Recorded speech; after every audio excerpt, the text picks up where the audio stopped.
আমার স্বাদ না মিটিল আশা না। এই রে অলপ পেছনে এসে পড়েছে, এখনই আবার কি ভাড়াটা নিয়ে যান,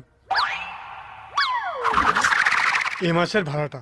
কেমন যেন অচেনা অচেনা লাগছে।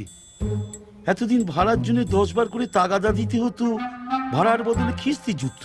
এখন কিস্তি ছাড়া মাস পয়লায় ভাড়া, কি কাণ্ড। কদিন আগে যদি এরকম বলতে মনটা একটু শান্তি পেয়ে যেত। কেন, কি হয়েছে আপনার? না, বিশেষ কিছু হয়নি, আমার ট্রান্সফার হয়ে গেছে। এমা কোথায়?